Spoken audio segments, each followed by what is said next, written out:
제가 오늘은 너희의 길과 행위를 바르게 하라 라는 제목으로 하나님의 말씀을 전하도록 하겠습니다. 제가 설교를 준비하면서 여러 가지 자료들을 좀 검색하고 읽어봤는데요. 오늘 설교 제목과 주제와는 직접적인 관련은 없지만 도전을 주는 이야기가 하나 있어서 소개하려고 합니다. 하피드라는 그 상인이 있었다고 합니다. 근데 이 상인이 자신의 인생을 정리하면서 에라스무스에게 자신이 어떻게 해서 위대한 상인이 되었는지 30년 동안 아무에게도 알려주지 않은 비밀 10계명을 알려주었다고 합니다.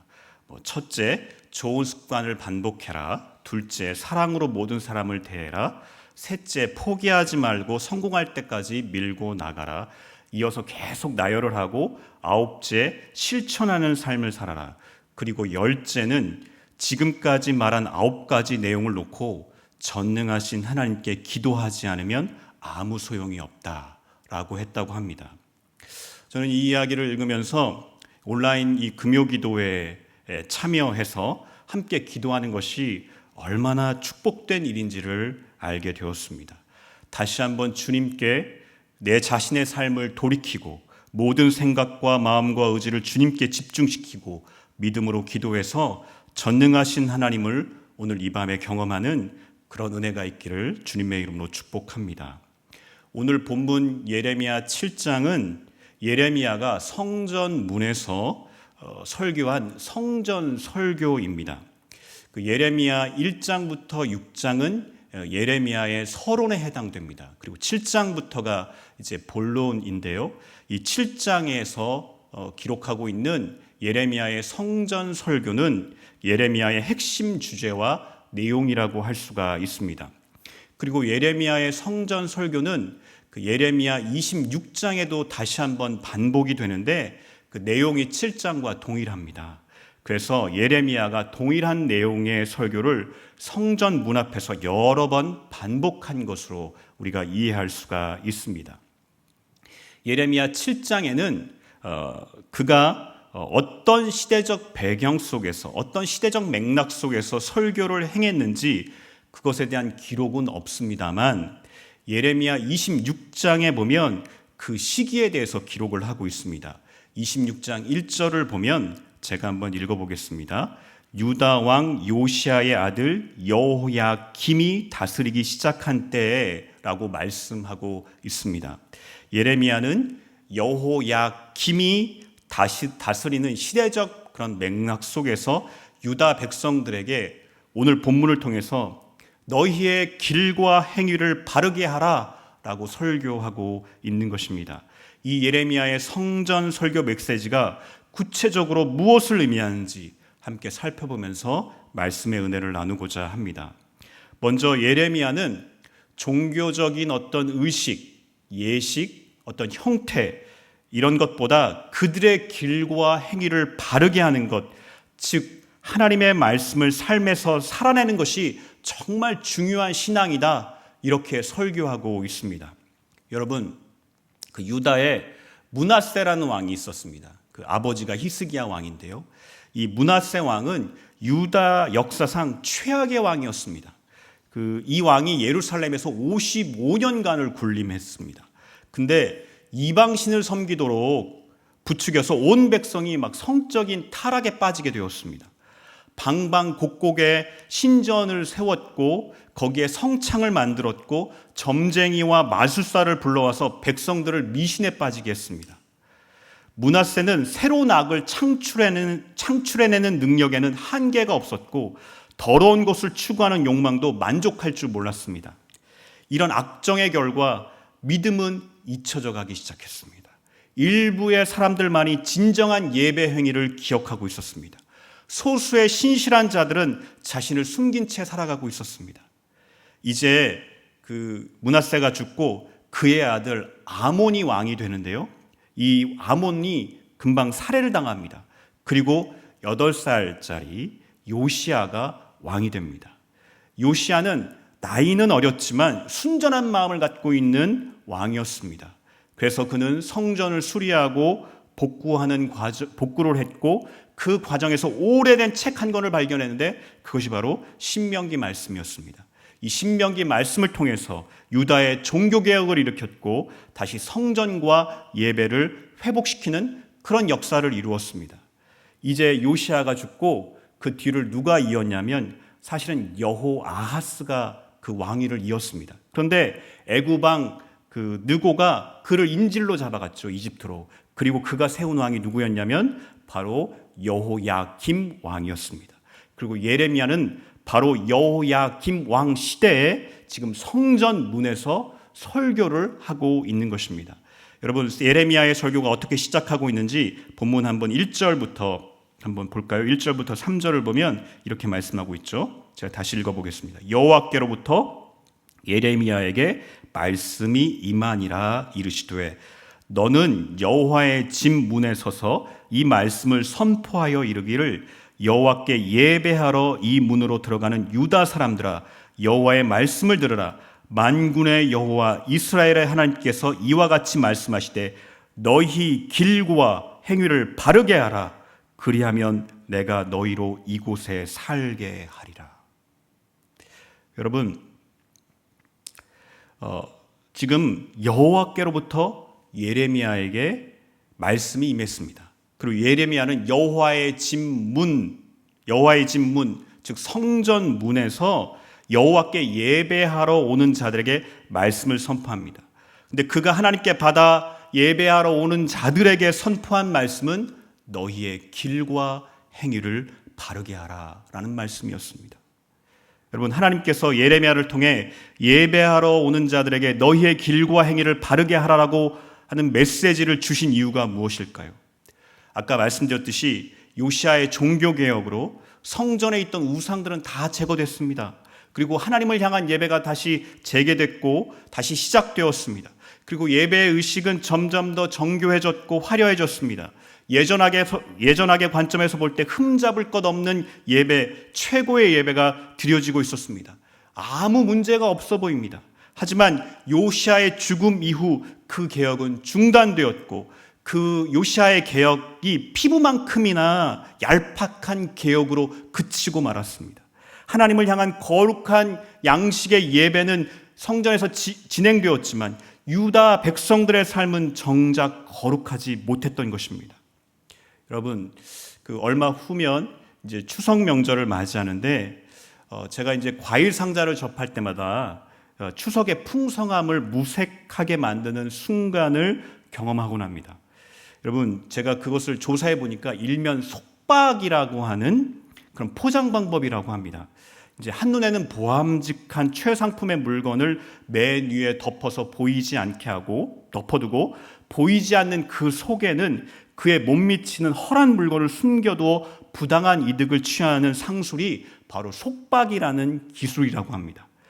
중풍받게 되지 않는 물건에 상품값을 치렀다는 어떤 경제적인 상실감, 그리고 순수한 마음으로 물건을 구입한 선한 소비자를 금방 들통날 거짓말로 속였다는 감정적 배신감이 함께 작용해서 우리가 이런 일을 당하면 좀 세상을 불신하는 마음을 갖게 되죠.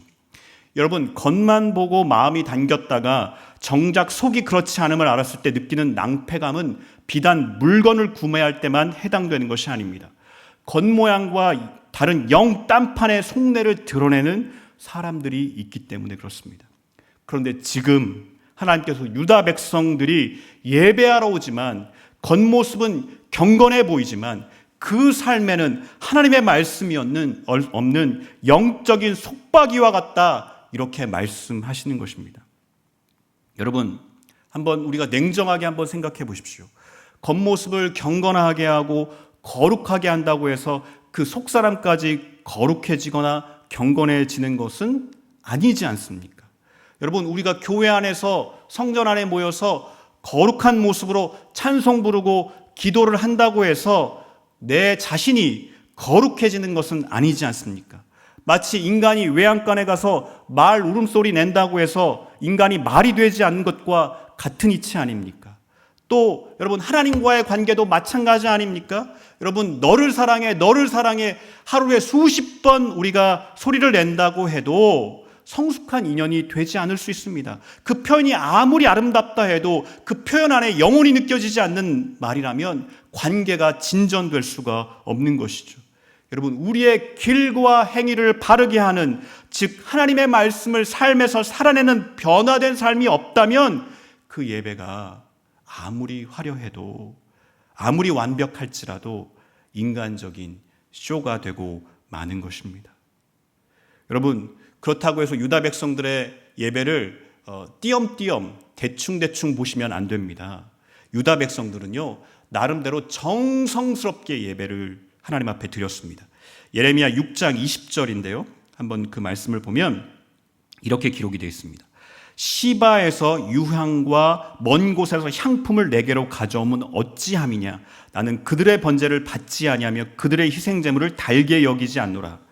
유다는요, 희귀하고 매우 값진 것을 하나님 앞에 드리며 예배했습니다. 유다 백성들은요, 정성스럽게 하나님을 예배했어요. 하지만 하나님의 말씀을 살아내는 그 삶이 없다면 하나님은 아무리 값지고 진귀한 것을 가지고 와서 정성스럽게 하나님을 예배해도 그 예배를 받지 않으시겠다. 이렇게 말씀하시는 것입니다. 저도 가슴이 아픈데 우리 코로나19 재확산으로 우리가 현장 예배가 중단되고 온라인으로만 예배를 드립니다. 저는 현장 예배가 회복되길 간절히 바라는 한 명의 목회자입니다. 하지만 온라인 예배는 현장 예배보다 못하다라는 생각을 1도 하고 있지 않습니다. 오히려 현장 예배 중단을 통해서 나는 정말 어떤 예배자였는가, 그리고 우리는 어떤 예배를 하나님 앞에 드렸는가, 이런 생각들을 자주 하게 됩니다. 우리는 분명 유다 백성 못지않게 정성스럽게 하나님을 예배했습니다. 주일 아침이면 일찍 일어나서 좋은 옷을 입고 또 예배에 와서 우리가 정말 정성스럽게 하나님을 예배했습니다. 하지만 우리의 삶은 어땠습니까? 우리의 삶은 어떠했죠? 하나님의 말씀을 온전히 살아내는 삶이 우리에게 부족했던 것은 아닙니까? 한마디로 반쪽짜리 예배, 그것을 드리지는 않았습니까? 이런 온전하지 못한 예배를 드렸기에 하나님께서 더 이상 견디실 수가 없어서, 더 이상 받으실 자신이 없어서 현장 예배가 중단된 것은 아닐까 하는 생각에 마음이 편치가 않습니다. 지금 예배의 형식이 온라인이냐 현장이냐, 우리가 이런 것 가지고 논쟁할 때가 아닙니다. 우리가 걸어가야 할 길과 행위를 바르게 할 때가 아니겠습니까? 하나님의 말씀을 살아내지 못했던 삶을 철저히 회개하고 하나님의 말씀을 살아내는 삶으로 변화되어야 하지 않겠습니까? 예레미야 선지자가 성전문에서 예배하러 온 유다 백성들을 향해 너희의 길과 행위를 바르게 하라 라고 외쳤던 말씀이 다시 한번 우리 영혼 깊숙한 곳에서 하나님의 음성으로 들려지는 은혜가 있어야 하지 않겠습니까? 또 한 가지 본문 말씀을 통해서 묵상해 볼 수 있는 것은, 여러분, 성전이라고 하는 존재가 하나님의 임재를 담보하지 않는다는 것입니다. 여러분, 종교개혁을 통해 나라를 바로 세웠던 요시아가 죽은 이후에 여러분, 유다는 정치적으로 어떻게 됐는 줄 아십니까? 자치권을 잃어버렸다 해도 과언이 아니었습니다. 왜냐하면 이때부터 그 주변의 제국이었던 이집트와 바벨론이 번갈아 가면서 누가 유다 왕이 될 것인가를 결정했기 때문에 그렇습니다. 유다 백성들은 아수르 이후 누가 근동의 군주가 될 것인지에 대해서 굉장히 불안해할 수밖에 없었습니다. 당시 제사장과 대중 예언자들은 불안한 운명에 놓인 유다 백성들을 향해서 어떤 말씀을 전했을까요? 이들은 이런 말씀을 전했습니다. 성전이 예루살렘에 있다. 그리고 성전에는 하나님이 계시다. 하나님이 임재하시다. 그렇기 때문에 예루살렘은 절대로 망하지 않는다. 이렇게 거짓 평안을 선포했습니다. 성전이 하나님의 임재를 담보하기에 절대로 하나님은 우리를 버리시지 않는다라고 선포했습니다. 하지만 하나님께서 예레미야를 통해 주신 말씀은 달랐습니다. 오늘 본문 4절 말씀 보십시오. 4절 말씀 한번 같이 읽어보겠습니다.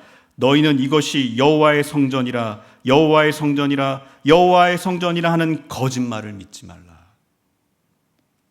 이렇게 말씀하고 있습니다. 그리고 8절 말씀 보면 이렇게까지 말씀합니다. 보라 너희가 무익한 거짓말을 의존하는도다 라고 말씀하고 있습니다.